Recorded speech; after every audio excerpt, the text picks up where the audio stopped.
Students, मैं हूं आपका टीचर राजा जवाद अहमद मीर पर। आज हम एम्पिरिकल फार्मूला पर एक और लेक्चर नंबर 3 कर रहे हैं। जो भी है वो भी केमिस्ट्री जो है 11th क्लास की केमिस्ट्री प्रोग्रेस टेस्ट का जो है क्वेश्चन नंबर 9 है, जिसमें है इथाइल ग्लाइकोल। अब इथाइल ग्लाइकोल के दो हम जो है यूजेज होते हैं हमारी ज़िंदगी में। एक तो ये एंटी फ्रीज के तौर पर इस्तेमाल होता है, दूसरा ये फाइबर के जो है पॉलीमर्स ऑफ फाइबर के मैन्युफैक्चर में जो भी ये काम आता है। ये ऑर्डरलेस होता है, कलरलेस होता है और इसका टेस्ट जो है वो स्वीट होता है और एक विस्कस लिक्विड होता है। तो यहाँ पे मैं सवाल पढ़ते देखता हूँ कि आप तो क्या चाहिए। Ethyl glycol is used as an antifreeze, पहले मैंने बता दिया कि एंटीफ्रीज में भी इस्तेमाल होता है और ये पॉलीमर ऑफ फाइबर को मैन्युफैक्चर करने में भी इस्तेमाल होता है। कंबशन इसको हम करते हैं, जलाते हैं, तो 6.38 मिलीग्राम ऑफ इट गिव्स। इसका जो टोटल मास है इथाइल ग्लाइकोल का वो हमें दिया गया है 6.38, जबकि जब हम इसको जलाते हैं तो 9.06 मिलीग्राम हमें ये देता है कार्बन डाइऑक्साइड और 5.58 मिलीग्राम हमें देता है वाटर। इथाइल ग्लाइकोल की कंबशन करने पर हमें कार्बन डाइऑक्साइड का कुछ मास मिलता है और कुछ मास हमें वाटर का मिलता है। अब ये हमें कहता है कि ये कंटेन करता है कार्बन, हाइड्रोजन और ऑक्सीजन। इसके जो एलिमेंट्स हैं कार्बन, हाइड्रोजन और ऑक्सीजन हैं, तो ये चाहता है कि इसका मॉलिक्यूलर मास जो है वो भी इसने दिया है 62 है क्वेश्चन के अंदर। अब ये चाहता है कि फाइंड करें इसका empirical formula and molecular formula. तो यहाँ हम पहले एम्पिरिकल फार्मूला मालूम करेंगे, फिर उसके बाद मॉलिक्यूलर फार्मूला करेंगे स्टेप बाय स्टेप। पहला स्टेप जैसे कि पिछले लेक्चर में मैंने पहले ही बता दिया है कि नेम ऑफ एलिमेंट्स जो होता है वो पहला स्टेप होता है। तो नेम ऑफ एलिमेंट्स यहाँ हमें गिवन है सॉल्यूशन में, वो कौन कौन से आप देखें, कार्बन है, हाइड्रोजन है और ऑक्सीजन है। तो ये इनके सैंपल हैं, तो यहाँ मैंने इनके नाम लिख दिए कि carbon, C for carbon, H for hydrogen और ऑक्सीजन। तो पहला स्टेप एम्पिरिकल फार्मूला का ये होता है कि डिटेक्ट द एलिमेंट्स या फाइंड द एलिमेंट्स या right the name of elements. पहला स्टेप एम्पिरिकल फार्मूला का हो गया। दूसरा स्टेप एम्पिरिकल फार्मूला का ये होता है कि भाई मास ऑफ एलिमेंट मालूम करें। अब मास ऑफ एलिमेंट का मतलब ये है कि कार्बन का मास मालूम करना है, हाइड्रोजन का मास मालूम करना है और ऑक्सीजन का मालूम करना है। अब आप कहेंगे सर ये कैसे होगा, तो ये बहुत ही आसान है। आप देखें ये कार्बन डाइऑक्साइड जो है, कार्बन डाइऑक्साइड का हमें मास गिवन है 9.06, ठीक है जी। यहाँ मैं लिख देता हूँ कि कार्बन डाइऑक्साइड का जो हमारे पास मास है वो कितना है 9.06। अब आप देखें कि इसी कार्बन में, कार्बन डाइऑक्साइड में से हम कार्बन का मास निकाल सकते हैं, क्योंकि इसमें कार्बन मौजूद है और टोटल हमें मास मौजूद है, ठीक है। तो हम क्या करेंगे, हमारे पास जो मास मालूम करने का जो फार्मूला है 1 mole of carbon divided molecular mass of carbon dioxide और मास ऑफ कार्बन डाइऑक्साइड। अब आप देखें कि 1 मोल ऑफ कार्बन यानी 1 मोल ऑफ कार्बन यानी एटॉमिक मास ऑफ कार्बन कितना होता है 12, वो हमने लिख दिया। कार्बन डाइऑक्साइड का मॉलिक्यूलर मास तो आपको पता है कि कार्बन का होता है 12 और ऑक्सीजन का होता है 32। 32 को अगर 2 से मल्टीप्लाई करें 16 होता है, 16 को अगर 2 से मल्टीप्लाई करें तो हो जाएगा 32 और 32 और 12 हो जाएंगे 44। तो 12 को डिवाइड करेंगे हम 44 से और जो मास ऑफ कार्बन डाइऑक्साइड है वो हमें गिवन है 9.06। तो यहाँ पहले हम 12 को 44 से डिवाइड करेंगे, उसके बाद 9.06 से मल्टीप्लाई करेंगे तो हमें जो मास मिल जाएगा वो मास है कार्बन डाइऑक्साइड, कार्बन का वो है 2.47। ये मैं दोबारा समझाता हूँ कि हमने ये किस तरह मास मालूम किया। ये बहुत ही यानी कि सेकंड क्योंकि मोस्ट इंपॉर्टेंट स्टेप है, तो अच्छे से इसको देखें। मास ऑफ कार्बन हम किस तरह मालूम करेंगे, 1 मोल ऑफ कार्बन हमें चाहिए, molecular mass of carbon dioxide. क्यों molecular mass of carbon dioxide, क्योंकि इसी में ही कार्बन मौजूद है।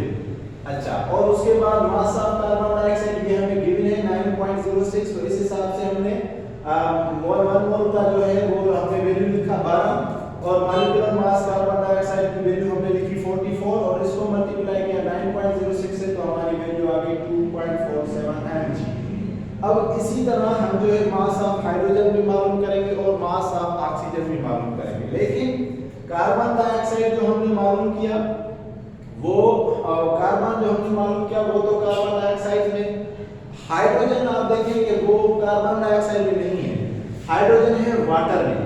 जब हाइड्रोजन है वाटर में तो हम वाटर का जो मास लिखेंगे, H2O का जो मास है वो हमें गिवन है, वो कितना है जी 5.58, कितना है जी 5.588 कंटिन्यूअसली है।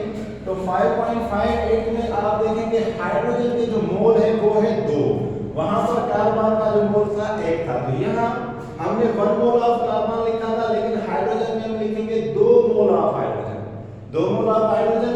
फिर हमने जिस तरह molecular mass of carbon dioxide का लिखा था, यहाँ हम लिखेंगे मॉलिक्यूलर मास ऑफ वाटर और उसके बाद मास ऑफ वाटर। तो मॉलिक्यूलर मास ऑफ वाटर आपको पता है कि हाइड्रोजन के 2 और ऑक्सीजन के 16 और 2 कितने होंगे 18। तो इसका मतलब है कि 2 को डिवाइड करें 18 से और 18 को फिर टोटल मास वाटर का वो कितना है 5.588 कंटीन्यूअसली। तो इनको जब आप हल करेंगे तो हमारे पास आंसर आएगा 0.62। आगे अगर आप मास ऑफ ऑक्सीजन मालूम करें तब भी ठीक है, वरना इन्हीं 2 यानी मास में से हम परसेंटेज आसानी से मालूम कर सकते हैं, हमारा सवाल हो जाएगा। लेकिन मैंने यहाँ मास ऑफ ऑक्सीजन मालूम किया है ताकि आप देखें किस तरह हो जाए। अगर आपने सिर्फ ये 2 ही मालूम किए, 2 मालूम करने के बाद आप अगर परसेंटेज में चले गए तो आप परसेंटेज तीनों एलिमेंट्स की भी निकाल सकते हैं, बहुत ही आसान है। ठीक है, जो मैं आपको बताता हूँ किस तरह। लेकिन यहाँ मैंने मास ऑफ ऑक्सीजन मालूम किया है। तो मास ऑफ ऑक्सीजन मैंने किस तरह मालूम किया, सबसे पहले हमें टोटल मास ऑफ कंपाउंड मिला हुआ है। टोटल मास ऑफ कंपाउंड कितना था 6.38। अब इसी 6.38 में से मैंने माइनस किया है कार्बन का मास और हाइड्रोजन का मास।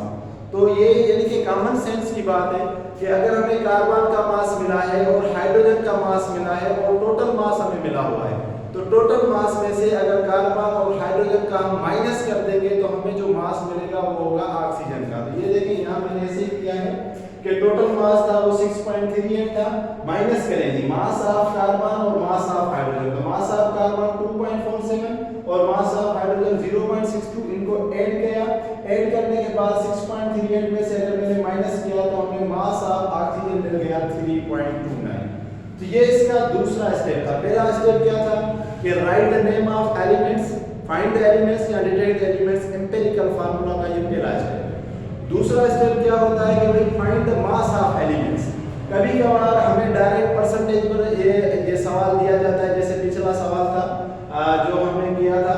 तो यहाँ पर जो है हमारे पास इसमें कहा है कि भाई find the mass of elements.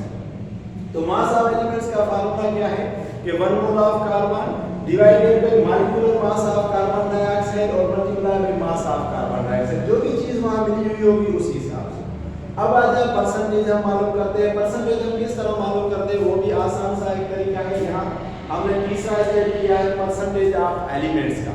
Percentage of elements हम किस तरह मालूम करते हैं, जैसे परसेंटेज ऑफ कार्बन है तो परसेंटेज ऑफ कार्बन हम किस तरह मालूम करते हैं, मास of carbon. Mass of carbon हमने अभी मालूम किया है 2.47 और डिवाइड करेंगे उसको total mass of compound. Total mass of compound कितना है 6.38 और मल्टीप्लाई करें 100 से, या मास ऑफ कार्बन को 100 से मल्टीप्लाई करें, डिवाइड करें टोटल मास ऑफ कंपाउंड से।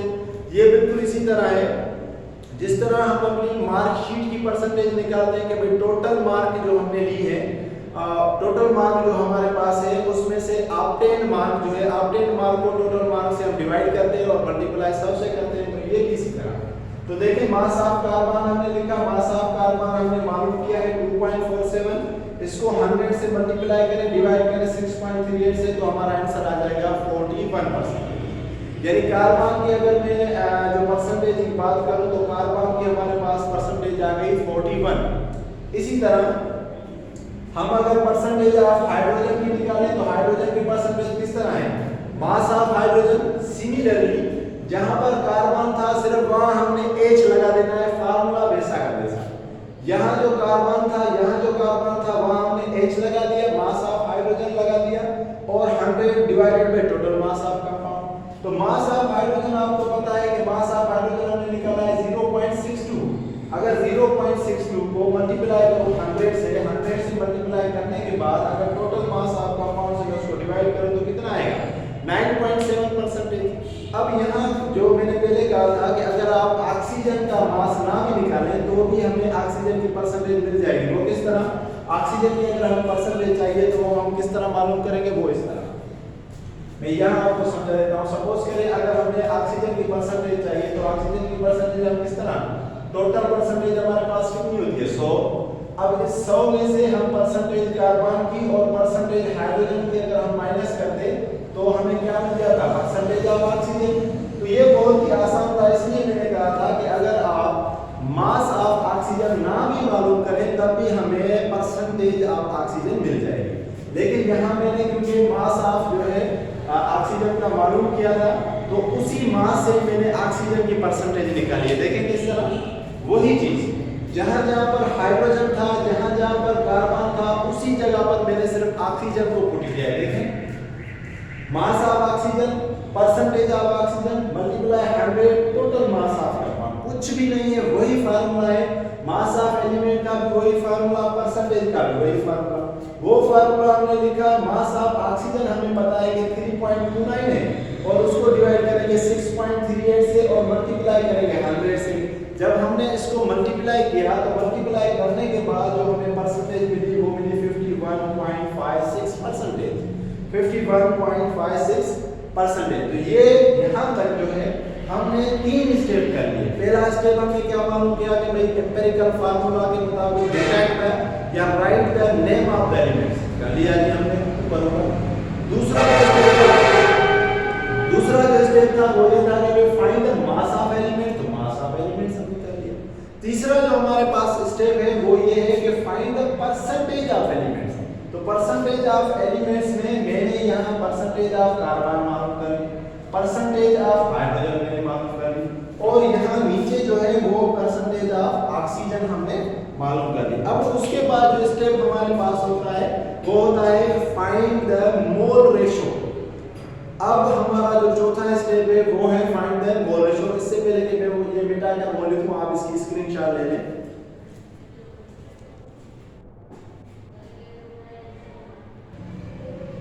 अब जो है वो हम चौथा स्टेप जो है वो करेंगे। चौथा स्टेप हमारे पास क्या है वो है mole ratio of elements. Percentage of carbon हमने मालूम कर ली 41%, परसेंटेज ऑफ हाइड्रोजन हमने मालूम कर ली 9.7% और परसेंटेज ऑफ ऑक्सीजन हमने मालूम कर ली वो है 51.56%। मोल रेशो हम किस तरह मालूम करते हैं? मोल रेशो बहुत ही आसान है, पहले भी हमने किया है। मोल रेशो जो हमारे पास परसेंटेज होगी उसको एटॉमिक मास से हम डिवाइड कर देंगे, हमें मोल रेशो मिल जाएगा। यहाँ देखें किस तरह, जैसे मोल रेशो ऑफ एलिमेंट्स हमें मालूम करना है, mole ratio of carbon.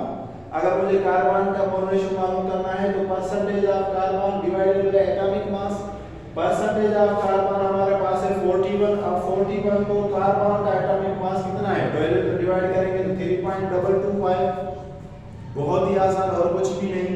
Percentage जो भी एलिमेंट, जिस एलिमेंट की भी परसेंटेज होगी उसको उसके एटॉमिक मास से डिवाइड करने का नाम हमारे पास है मोल रेशो। इसी तरह मोल रेशो ऑफ हाइड्रोजन हमने मालूम करना है तो परसेंटेज ऑफ हाइड्रोजन, उस हाइड्रोजन को एटॉमिक मास से अगर हम डिवाइड करें 9.7% था, एटॉमिक मास जो हाइड्रोजन का 1 है तो वही 9.7 आ गया।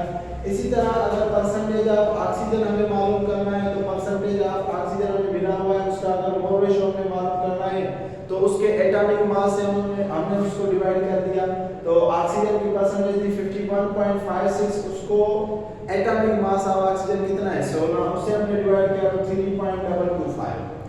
यहाँ तक तो मोल रेशो हो गया। मोल रेशो का फार्मूला बहुत इजी, जो भी परसेंटेज होगी उसको उसके एलिमेंट के एटॉमिक मास से डिवाइड करेंगे तो हमें मोल रेशो मिल जाएगा।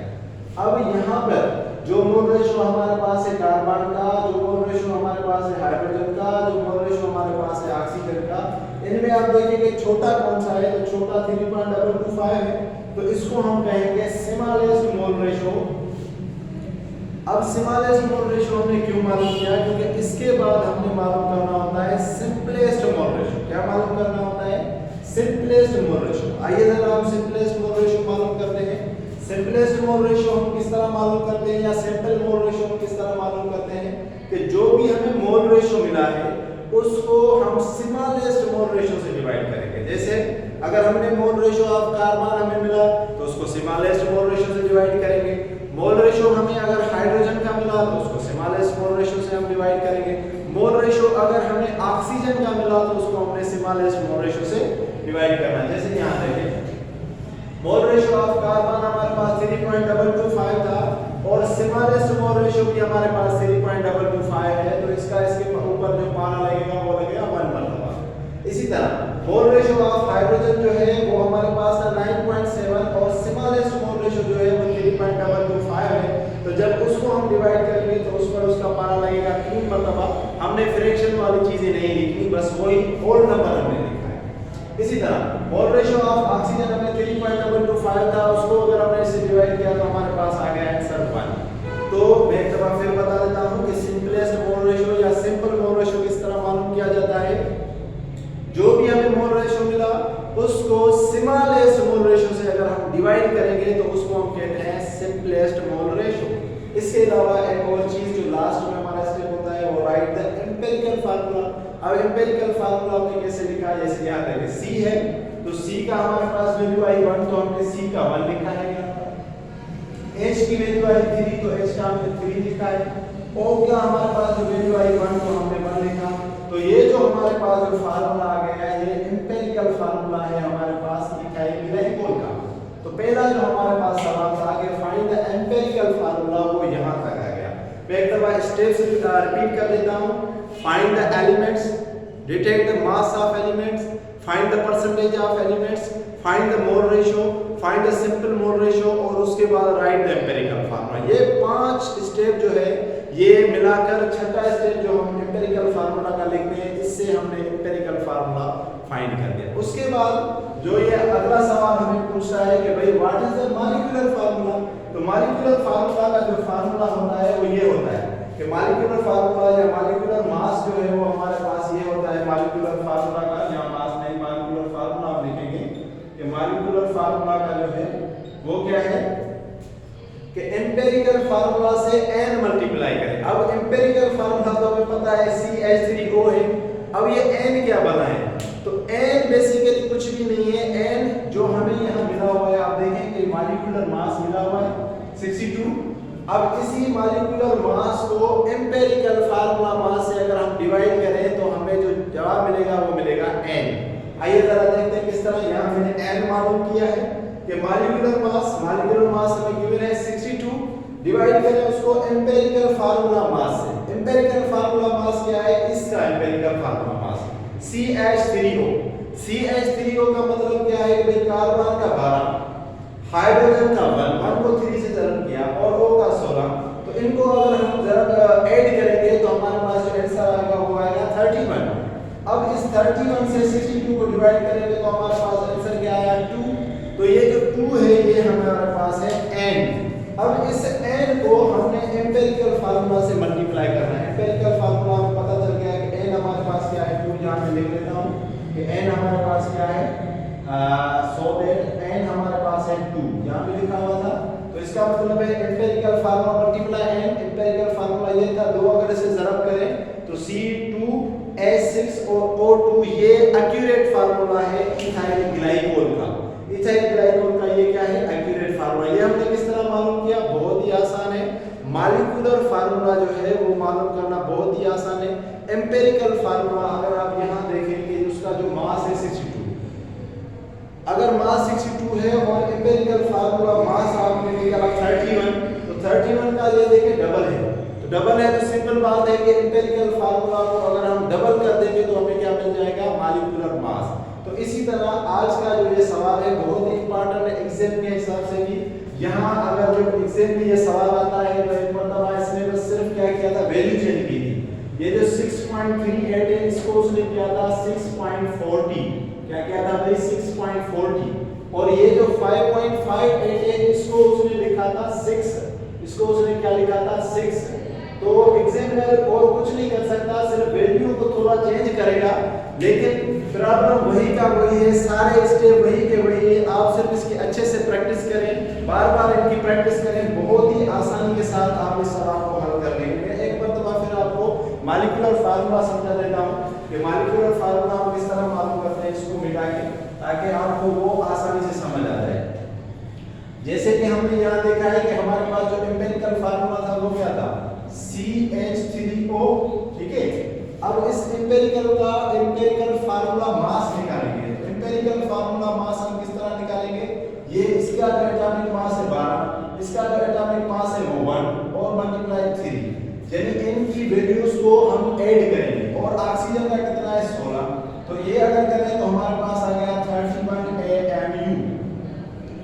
अब ये 31 है और यहाँ पर हमें मॉलिक्यूलर मास गिवन है, तो मॉलिक्यूलर मास देखिए कितना है, मॉलिक्यूलर मास जो है वो हमारे पास है 62, वो क्या है 62। तो आप सिंपल अंदाजा लगाए ना कि 31 और ये 62, तो 62 क्या है डबल है, 62 क्या है डबल है, तो इसका मतलब है कि अगर ये डबल है तो एम्पिरिकल फार्मूला को अगर हम डबल कर देंगे तो हमें क्या मिल जाएगा मॉलिक्यूलर मास। ये आपको एंट्री में काम आएगा, इसलिए आप उसको हल ना करें, सिर्फ यहां से अंदाजा लगाएं कि ये 62 है, ये 31 है, तो 62 डबल है, तो एम्पिरिकल फार्मूला को अगर डबल कर देंगे तो वो क्या बन जाएगा मॉलिक्यूलर फार्मूला बन जाएगा। लेकिन मैं आपको करके दिखाता हूं कि n हमने मालूम करना है तो किस तरह molecular mass divided by empirical formula mass, ये वही स्टेप है जो नीचे किया हुआ है, मैं वही यहां पर रिपीट कर रहा हूं। मॉलिक्यूलर मास हमारे पास था 62, डिवाइड करें उसको 31 से, तो n की वैल्यू आ गई 2। अब हमने फार्मूला लिखना है कि मॉलिक्यूलर फार्मूला का क्या फार्मूला है, मैं एम्पिरिकल फार्मूला को मल्टीप्लाई करें n से। अब एम्पिरिकल फार्मूला हमारे पास ऑलरेडी मौजूद है CH3O, इसको अगर 2 से मल्टीप्लाई करें तो हमारे पास आंसर आएगा C3H6O2। तो ये जो हमारे पास वैल्यू आई है इसको हम कहेंगे मॉलिक्यूलर फार्मूला।